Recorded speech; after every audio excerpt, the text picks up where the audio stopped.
बिस्मिल्लाहिर्रहमानिर्रहीम अस्सलाम वालेकुम। मेरा नाम डॉक्टर एहसन है और आज हम जानेंगे the sliding filament model of muscle contraction के बारे में। ओके, सो ये जो मॉडल है ना, ये बेसिकली दो साइंसदानों ने प्रेजेंट किया था, हग हक्सले एंड जीन हैंसन इन 1954।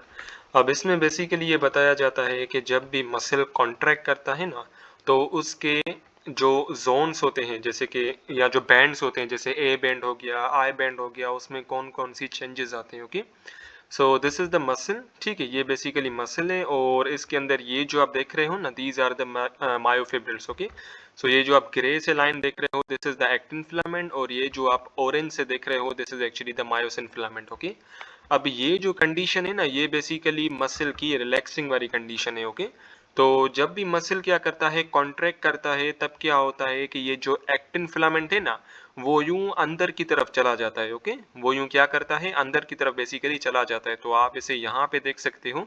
अब क्या हुआ है कि मसल जो है ना, ये पार्शियली कॉन्ट्रैक्ट हुआ है, यानी कि मसल जो है वो थोड़ा सा कॉन्ट्रैक्ट हुआ है। ठीक है, तो इसमें आप देख सकते हो ये जो एक्टिन फिलामेंट है ना, पहले यहाँ तक होते थे।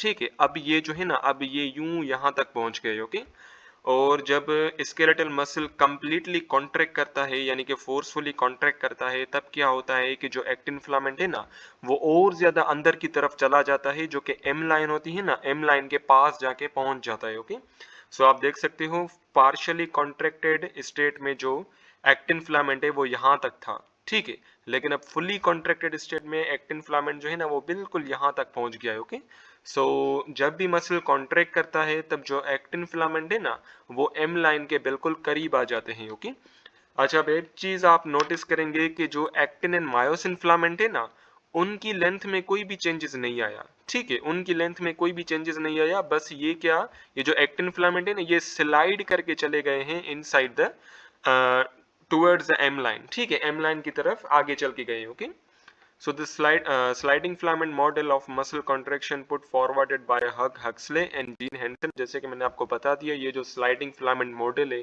ये इन दो साइंसदानों ने प्रेजेंट किया था। So according to this theory, when sarcomere shortens, ठीक है, सार्कोमेयर क्या है, this is the functional unit of a muscle. ठीक है, ये क्या है, functional unit of a muscle cell, और बेसिकली दो जेड लाइंस होती है ना, दो Z lines. So this is the Z line, ये एक जेड लाइन है और ये दूसरी जेड लाइन है। तो इन दो जेड लाइन के बीच में ये जितना भी पोर्शन है ना, इस सारे पोर्शन को हम कहते हैं सार्कोमेयर। ठीक है, इस सारे पोर्शन को हम कहते हैं सार्कोमेयर। तो जब भी मसल कॉन्ट्रैक्ट करता है, तब ये जो सार्कोमेयर है ना, ये शॉर्टन होता चला जाता है। ठीक है, कैसे, यहाँ पे देखिए, पहले देखिए ये जो सार्कोमेयर है वो इतना था। ठीक है, लेकिन पार्शियली कॉन्ट्रैक्टेड स्टेट में सार्कोमेयर जो है वो इतना हो गया, और फुल्ली कॉन्ट्रैक्टेड स्टेट में जो सार्कोमेयर है वो और ही छोटा हो गया। ठीक है, तो जैसे जैसे मसल कॉन्ट्रैक्ट करता चला जाता है, जो सार्कोमेयर है ना, वो छोटा होता चला जाता है। Okay, when sarcomere shortens, the thick and thin filaments do not themselves change their length। देखिए, मैंने आपको पहले ही बता दिया था कि जब भी मसल कॉन्ट्रैक्ट करते हैं, तब ये जो एक्टिन फिलामेंट है ना, वो एम लाइन के करीब आ जाता है। हालांकि एक्टिन फिलामेंट और मायोसिन फिलामेंट की लेंथ में कोई चेंजेस नहीं आते, बस क्या होता है कि ये जो एक्टिन फिलामेंट है ना, वो एम लाइन के करीब आता चला जाता है। Okay, so they just slide past one another with the thin filament moving towards the center of the sarcomere from both ends। ठीक है, सो बेसिकली क्या होता है कि ये जो एक्टिन फिलामेंट है ना, वो स्लाइड ओवर कर जाता है, यानी कि एम लाइन के बिल्कुल करीब आता चला जाता है। ठीक है, सो यहाँ पे मैं फिर से आपको दिखा दूं कि ये जो एक्टिन फिलामेंट है ना, ये यूं एम लाइन के बिल्कुल करीब आता चला जाता है। यहाँ से भी एक्टिन फिलामेंट करीब आएगा, और यहाँ से भी एक्टिन फिलामेंट जो है ना, वो करीब आएगा towards the M line. Okay, as this occurs, the H zone and I band gets narrower, the region of overlap widen, and the Z line move closer together, shortening the sarcomere। ठीक है, सो देखिए क्या होता है कि H zone जो है, मैंने आपको बता दिया था, इसको मैं जरा दोबारा से क्लीन करके आपको फिर से समझाऊं। एच जोन क्या होता है, एच जोन जो है ना, वो यहाँ से लेके यहाँ तक, ये वाला जो पूरा जोन है ना, इसे हम कहते हैं एच जोन, जहाँ पे सिर्फ और सिर्फ जो मायोसिन फिलामेंट है ना, वो पाए जाते हैं। अब देखिए, जैसे जैसे ये मसल कॉन्ट्रैक्ट करता चला जाता है, ये जो एच जोन है ना, वो भी क्या होता चला जाता है, छोटा होता चला जाता है। अब फुली कॉन्ट्रैक्टेड स्टेट में एच जोन जो है ना, वो इतना सा रह गया है। ओके, और रिलैक्सिंग वाली कंडीशन में एच जोन जो है वो इतना बड़ा था। ओके, सो जैसे ही मसल कॉन्ट्रैक्ट करता है, तब क्या होता है कि जो एच जोन है ना, वो छोटा होता चला जाता है। सिमिलरली जो आई बैंड है, जो कि यहाँ से लेके यहाँ तक जेड लाइन तक है, ये बेसिकली क्या है, this is the I band. Okay, so fully relaxing state में आई बैंड इतना सा था, लेकिन पार्शियली कॉन्ट्रैक्टेड स्टेट में आई बैंड इतना हो गया है, और फुली कॉन्ट्रैक्टेड स्टेट में आई बैंड बिल्कुल इतना सा हो गया है। ओके, सो बेसिकली क्या हो रहा है कि जब भी मसल कॉन्ट्रैक्ट करता है तो एच जोन और आई बैंड क्या होते जाते हैं, छोटे होते चले जाते हैं। ठीक है, सिमिलरली ये जो जेड लाइन्स है ना, जेड लाइन्स भी आपस में क्लोज आती चली जाती है। ठीक है, सो देखिए पहले जेड लाइन एक यहाँ थी, दूसरी यहाँ थी। ठीक है, लेकिन पार्शियली कॉन्ट्रैक्टेड स्टेट में अब जेड लाइन यहाँ पे आ गई है और ये वाली जेड लाइन यहाँ पे आ गई है, यानी कि ये क्या हो रही है, आपस में ये यूं क्लोज आती चली जाती है। ठीक है, और फुल्ली कॉन्ट्रैक्टेड स्टेट में ये जो जेड लाइन है वो और ज्यादा क्या आ गई है, करीब आ गई है टुवर्ड्स ईच अदर। ठीक है, ये दोनों जो जेड लाइन्स हैं फुल्ली कॉन्ट्रैक्टेड स्टेट में आपस में बहुत ही ज्यादा करीब आ जाती हैं। ओके, अच्छा, अब ये जो स्लाइडिंग फिलामेंट मॉडल है, हमने इन्हें कुछ पार्ट्स के अंदर डिवाइड कर दिया है। First part is the formation of the cross bridge cycle. ठीक है, सो इसको मैं जरा यहाँ पे समझाऊं।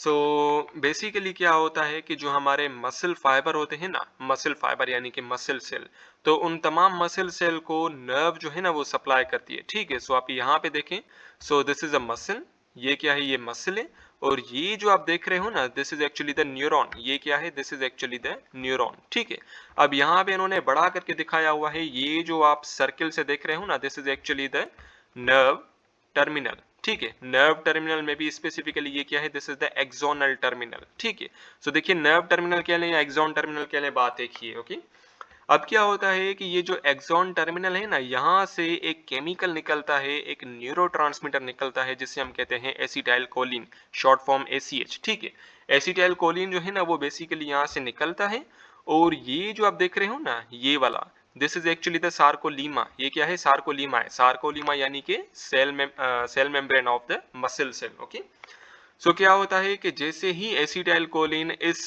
सार्कोलीमा के ऊपर जाके लगती है, तब क्या होता है कि ये जो मसल है ना, ये जो मसल फाइबर है, ये क्या करता है, बेसिकली कॉन्ट्रैक्ट करता है। ओके, सो थोड़ा सा टेक्स्ट पढ़ लेते हैं। So this cycle begins when the muscle fibers are stimulated by receiving the nerve impulse at the motor end plate. ठीक है, so motor end plate मैंने आपको पिछली वीडियो के अंदर भी बताया था। So suppose this is a muscle cell, ये muscle cell है, ये इसकी cell membrane है, and this is its nucleus. और यहाँ पे क्या हो रहा है, यहाँ पे बेसिकली नर्व जो है ना वो आके इस मसल सेल को सप्लाई कर रही है। ठीक है, so this is called the motor end plate, यानी कि जो नर्व टर्मिनल है, एक्सोनल टर्मिनल, वो इस ये जो सेल मेम्ब्रेन है ऑफ द मसल सेल, इसको क्या कर रही है, सप्लाई कर रही है। ओके, इसे बेसिकली स्टिमुलेट कर रही है। ठीक है, सो बेसिकली क्या होता है कि जब भी नर्व इम्पल्स या कोई भी न्यूरॉन जो है मोटर एंड प्लेट को स्टिमुलेट करता है, यानी कि नर्व फाइबर को स्टिमुलेट करता है, तो बेसिकली वो जो मोटर न्यूरॉन है ना, वो क्या करता है, एक केमिकल सीक्रेट करता है, जिसे हम कहते हैं एसिटाइल कोलिन। ठीक है, एसिटाइल कोलिन क्या है, this is actually a neurotransmitter. देखिए ये मैं नर्वस सिस्टम वाले चैप्टर के अंदर पढ़ाऊंगा आपको कि न्यूरोट्रांसमीटर क्या होता है। ठीक है, लेकिन अभी के लिए इतना समझ लें कि ये जो एसिटाइल कोलिन है ना, ये क्या है, दिस इज अ न्यूरोट्रांसमीटर, और न्यूरोट्रांसमीटर खुद क्या है, ये किस्म का केमिकल ही होता है। Okay, that opens the protonic gateway in T tubules। अच्छा ठीक, अच्छा ये जो T tubules है ये क्या है, मैंने पिछली वीडियो के अंदर आपको बताया था कि जो सार्कोप्लाज्मिक रेटिकुलम है ना, वो क्या हो जाता है, वो यूं ऐसे इन्वेजिनेट कर जाता है और एक ट्यूब्यूल बनाता है, जिसे हम कहते हैं T tubule। Okay, and then in the sarcoplasmic reticulum to release the stored calcium ions that initiate the muscle contraction। so देखिए हुआ क्या कि जब न्यूरॉन ने एसिटाइल कोलिन को सिक्रीट किया, सपोज कीजिए ये एसिटाइल कोलिन है। ठीक है, अब ये एसिटाइल कोलिन जो है ना, ये इसी मसल सेल के अंदर आ गया। ठीक है, और मसल सेल के अंदर आके ये जो टी ट्यूब्यूल है, okay, so this is a T tubule. So इस टी ट्यूब्यूल के ऊपर काफी सारे ऐसे गेटवेज होते हैं, चैनल्स होते हैं, जिन्हें हम कहते हैं कैल्शियम चैनल्स। ठीक है, जिन्हें हम क्या कहते हैं, कैल्शियम चैनल्स कहते हैं। ओके, अब ये जो न्यूरोट्रांसमीटर है इसी कैल्शियम चैनल को आके स्टिमुलेट करेगा। जैसे ही स्टिमुलेट करेगा तो ये जो सार्कोप्लाज्मिक रेटिकुलम के अंदर जो कैल्शियम स्टोर्ड हुआ है ना, so these are the calcium. So ये जो कैल्शियम जो होते हैं ना, ये बेसिकली सार्कोप्लाज्मिक रेटिकुलम के अंदर स्टोर होते हैं। ओके, सो जैसे ही न्यूरोट्रांसमीटर इन्हीं कैल्शियम चैनल को आके स्टिमुलेट करेगा या एक्टिवेट करेगा, तब ये जो कैल्शियम है ना, वो सार्कोप्लाज्मिक रेटिकुलम से होते होते साइटोप्लाज्म के अंदर आ जाएंगे। Okay, cytoplasm of the muscle cell के अंदर आ जाएंगे। Okay, to initiate the muscle contraction, देखिए मैंने आपको बताया था कि मसल कॉन्ट्रैक्शन के लिए हमें कैल्शियम चाहिए ही चाहिए होता है। कैल्शियम नहीं होगा तो मसल कॉन्ट्रैक्शन भी नहीं होगी। Okay, so the calcium ion are released and bind with the troponin of the thin filament। अब इस चीज को मैं यहाँ पे समझाऊं, so यहाँ पे समझाता हूँ। ओके, सो बेसिकली क्या होता है, this is the first stage, ठीक है, जिसे हम कहते हैं डिटैचमेंट, ठीक है। सो ये जो आप देख रहे हो, ये जो धागा आप देख रहे हो, दिस इज द एक्टिन, और ये जो आप नीचे देख रहे हो, दिस इज द मायोसिन, और ये क्या है, this is the head of the myosin, okay. अब क्या होता है कि कैल्शियम की मौजूदगी में, कैल्शियम की प्रेजेंस में, ये जो मायोसिन का जो हेड है ना, वो जाएगा एक्टिन के पास, ठीक है। सो यहाँ पे आप देख सकते हो, number second stage is the hydrolysis. Basically हुआ क्या कि ये जो एटीपी है ना, एटीपी, अच्छा बल्कि यहाँ पे लिखा हुआ है, ये जो एटीपी है ना, एटीपी बेसिकली टूट जाती है into the ADP and phosphate, ठीक है, एडीपी एंड फॉस्फेट, ठीक है, by the help of enzyme which is known as the ATPase enzyme, ATPase enzyme, ठीक है। एटीपेज एंजाइम की मौजूदगी में ये जो एटीपी है ना, ये टूट जाता है इनटू एडीपी एंड फॉस्फेट। जब एडीपी एंड फॉस्फेट में टूट जाता है तब काफी सारी एनर्जी जो है ना वो रिलीज होती है। यही एनर्जी चाहिए होती है इस मायोसिन को एक्टिन की तरफ लेके जाने के लिए, ठीक है। यानी कि इसी एनर्जी की वजह से ये जो मायोसिन है ना, वो एक्टिन की तरफ जाएगा, okay. And the third stage is the cross bridge formation, ठीक है। सो बेसिकली क्या होता है, क्रॉस ब्रिज में ये जो मायोसिन का जो हेड है ना, वो यूं एक्टिन के साथ क्या हो जाता है, कंबाइन हो जाता है। जब मायोसिन का हेड एक्टिन फिलामेंट के साथ कंबाइन हो जाता है तो इस प्रोसेस को हम कहते हैं फॉर्मेशन ऑफ क्रॉस ब्रिज, ठीक है। यानी कि एक किस्म की ब्रिज बन गई है, क्रॉस ब्रिज बन गई है, ओके।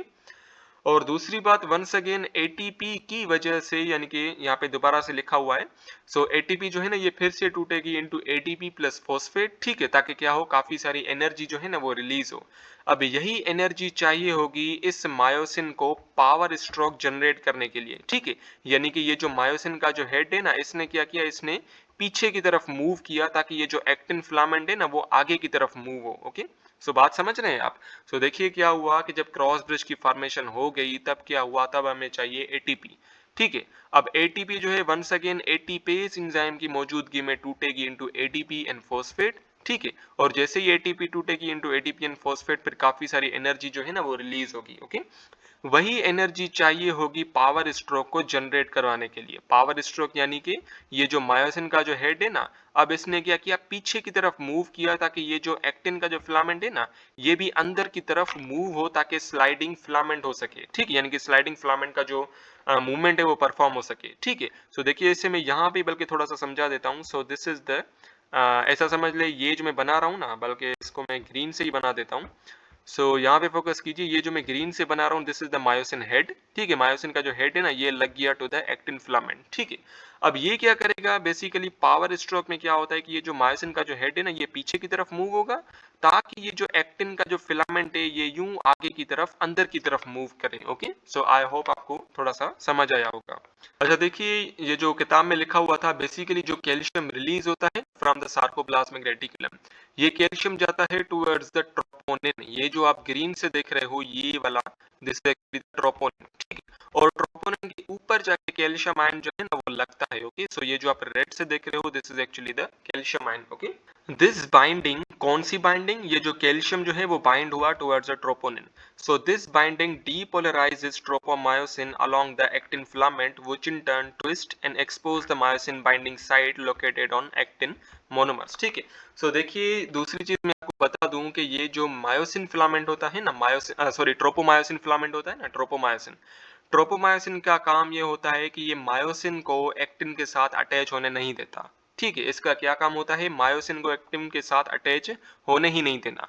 लेकिन क्या होता है, जैसे ही कैल्शियम जो ये बाइंड होती है टुवर्ड्स ट्रोपोनिन, तब ये जो ट्रोपोमायोसिन है ये अपनी औकात में आ जाता है और ये क्या करता है कि मायोसिन के हेड को अलाउ करता है कि ये एक्टिन के साथ आके कंबाइन करे, ठीक है। सो ये यूं एक्टिन के साथ, बेसिकली दो एक्टिन के जो मोनोमर्स है ना, this monomer and this monomer, इन दोनों के बीच में यहाँ पे जो स्पेस है, यहाँ पे बेसिकली आके मायोसिन का जो हेड है ना वो अटैच होगा, ठीक है।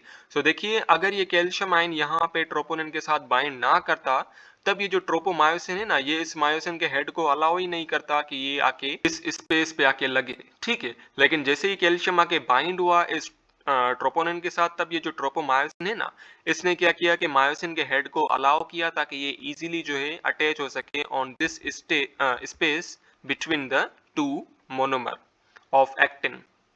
In the next step, the myosin head rises by getting energy from ATP. When bind ATP is hydrolyzed into ATP and phosphate by an enzyme called the ATPase. ठीक है। सो देखिए क्या होता है कि जैसे ही जो साइट एक्सपोज हो जाती है, यानी कि जब कैल्शियम ट्रोपोनेन पे आके लगता है तब ये जो ट्रोपोमायोसिन जब अलाउ करता है मायोसिन के हेड को कि ये इजीली आके यहाँ पे अटैच हुए on this space present between two actin monomers, तब क्या होता है कि ये जो ये जो मायोसिन है, मायोसिन का जो हेड है ना, ये जाता है टूवर्ड्स द एक्टिन फिलामेंट। ठीक है, ये एक्टिन फिलामेंट की तरफ जाता है by the help of ATP. ठीक है, सो देखिए यहाँ पे बताया गया ये जो एटीपी है ना, ये टूट गई इनटू एडीपी एंड फॉस्फेट। ठीक है, फिर काफी सारी एनर्जी जो है ना वो रिलीज हुई। अब यही एनर्जी इसी मायोसिन के हेड को चाहिए होती है ताकि ये एक्टिन फिलामेंट की तरफ बढ़ सके। ओके, एक्टिन फिलामेंट की तरफ बढ़ सके। ओके, और फिर नेक्स्ट स्टेप में क्या होता है, नेक्स्ट स्टेप में बेसिकली पावर स्ट्रोक की जनरेशन होनी हुई होती है। So this causes the myosin head to extend and attached on the binding site on an actin, and both actin and myosin filament are cross linked to form a cross bridge। ठीक है, so basically cross bridge की formation मैंने आपको बता दी थी कि जब भी मायोसिन का हेड एक्टिन फिलामेंट पे आके लगता है, so this is the cross bridge. Okay, ये क्या है, this is actually the cross bridge formation. Okay, so जैसे ही जो स्पेस होती है दो एक्टिन मोनोमर्स के बीच में, जब वो एक्सपोज हो जाती है, तब ये जो मायोसिन का जो हेड है ना, उसी स्पेस की तरफ बढ़ता है और वहां पे जाके बाइंड हो जाता है। ठीक है, so this binding is actually the formation of cross bridge. ठीक है, तो यानी कि क्या हुआ, क्रॉस ब्रिज की फॉर्मेशन हो गई। अब जो नेक्स्ट स्टेप है that is generation of power stroke. ठीक है, that is generation of power stroke. So this power stroke is triggered allowing myosin to pull the actin filament towards the M line, thereby shortening the sarcomere। जैसे कि मैंने आपको बता दिया था कि पावर स्ट्रोक की जनरेशन के लिए क्या चाहिए होता है, हमें एटीपी चाहिए होती है। ठीक है, और पावर स्ट्रोक क्या है, ये जो मायोसिन का जो हेड है ना, ये इसी एक्टिन फिलामेंट को यहाँ पे इनवर्ट जो है ना वो खींचता है ताकि जो सार्कोमेयर है वो शॉर्टन हो सके, यानी कि जो एक्टिन फिलामेंट है वो अंदर की तरफ जा सके। जाहिर सी बात है, जब एक्टिन फिलामेंट अंदर की तरफ जाएगा तब ये जो सार्कोमेयर है ये तो छोटी होती चली जाएगी। ठीक है, बात समझ में आ रही है आपको। So the ATP and phosphate are release during the power stroke. जैसे कि मैंने आपको बताया था, पावर स्ट्रोक के लिए हमें एटीपी चाहिए होती है। ठीक है, और जैसे ही एटीपी टूटेगी इनटू एडीपी एंड फॉस्फेट, तब एनर्जी रिलीज होगी और वही एनर्जी चाहिए होगी पावर स्ट्रोक को जनरेट करवाने के लिए, यानी कि मायोसिन जो है ना, मायोसिन के हेड को पावर स्ट्रोक जनरेट करवाने के लिए, यानी कि उसको इनवर्ट खींचने के लिए। ठीक है, ताकि एक्टिन का जो एक्टिन फिलामेंट है ना वो इनवर्ट खींच जाए। Okay, the myosin remains attached to the actin until a new molecule of ATP binds freeing the myosin. और दूसरी चीज भी आपने ध्यान में रखनी है कि जब पावर स्ट्रोक की फॉर्मेशन हो जाती है ना, सो इसे मैं दोबारा से क्लीन करूं, तो जैसे ही पावर स्ट्रोक की जनरेशन हो जाती है तब ये जो मायोसिन का जो हेड है ना वो एक्टिन फिलामेंट के साथ अटैच्ड ही होता है। ठीक, यानी कि ऐसा नहीं होता कि जैसे ही पावर स्ट्रोक की जनरेशन हो गई अब ये जो मायोसिन का जो हेड है वो इस एक्टिन फिलामेंट से डिटैच हो गया, नहीं, ऐसा नहीं होता। अब इस मायोसिन के हेड को डिटैच होने के लिए फिर से एटीपी चाहिए होती है। ठीक है, फिर से बेसिकली एटीपी चाहिए होती है ताकि ये जो मायोसिन का जो हेड है ना वो इसी एक्टिन फिलामेंट के साथ डिटैच हो सके, सेपरेट हो सके। Okay, having been unbound from the actin, the myosin head resume their starting position and are ready to begin a new sequence of actin binding. ठीक है, सो देखिए फिर से क्या होता है कि जब पावर स्ट्रोक की जनरेशन हो जाती है तब क्या होता है कि जो एक्टिन फिलामेंट है ना ये थोड़ा सा अंदर की तरफ खिंच जाता है। ओके, और उसके बाद फिर से यही प्रोसेस होगा कि ये जो मायोसिन का जो हेड है ये फिर से एक्टिन फिलामेंट की तरफ बढ़ेगा। ठीक है, हाइड्रोलाइसिस होगी एटीपी की और फिर यही क्रॉस ब्रिज की फॉर्मेशन होगी, फिर से पावर स्ट्रोक की जनरेशन होगी। ठीक है, ताकि ये जो एक्टिन फिलामेंट है ये और अंदर की तरफ खींचता चला जाए। तो ये जो पूरी साइकिल है ना ये कंटिन्यूअसली रिपीट होती चली जाएगी अनटिल ये जो सार्कोमेयर है ना ये छोटा होता चला जाए। Okay, Thus the presence of further calcium ion will trigger a new contraction cycle। ठीक है, फिर से हमें कॉन्ट्रेक्शन के लिए फिर से क्या चाहिए होगा, कैल्शियम आयन चाहिए होगा। Okay, now we have the relaxation। okay, so when the nerve impulse ceases, अच्छा ये relaxation क्या है, this is the second step of the sliding filament model। okay, so when nerve impulse ceases यानी कि खत्म हो जाना, two events relax the muscle fibre. So देखिए जब नर्व इम्पल्स जो है ना यानी कि न्यूरॉन जो है जब एसिटाइल कोलिन को सिक्रिएट करना बंद कर देता है तब क्या होता है कि मसल की रिलैक्सेशन हो जाती है। याद रखना है आपने, मसल कॉन्ट्रेक्शन के लिए हमें एसिटाइल कोलिन चाहिए होता है, बिकॉज इसी एसिटाइल कोलिन की वजह से जो कैल्शियम आयंस है ना वो सार्कोप्लाज्मिक रेटिकुलम से निकलते हैं और ट्रोपोनिन के ऊपर जाके अटैच होते हैं ताकि स्लाइडिंग फिलामेंट मॉडल जो है ना वो पूरा का पूरा परफॉर्म हो सके। Okay, so during the first event, अच्छा रिलैक्सेशन में बेसिकली दो इवेंट्स होते हैं, दो फेजेस होते हैं। पहला जो फेज है उसमें क्या होता है कि that acetylcholine that remains in the synapse. अच्छा ये जो साइनेप्स है ना, ये मैं आपको नर्वस सिस्टम वाले चैप्टर के अंदर आपको पढ़ाऊंगा, लेकिन अभी के लिए मैं थोड़ा सा आपको आइडिया दे देता हूँ। सो suppose this is a nerve, ये नर्व है, and this is the nerve terminal. ये क्या है? This is the nerve terminal, okay. और ये नर्व टर्मिनल है and this is the muscle, ठीक है। ये क्या है? This is the muscle. और ये क्या है? This is the nerve terminal, ठीक है। या बल्कि हम इसे एक्सॉन टर्मिनल भी कहते हैं, ओके। नर्व टर्मिनल क्या है? This is the axon terminal.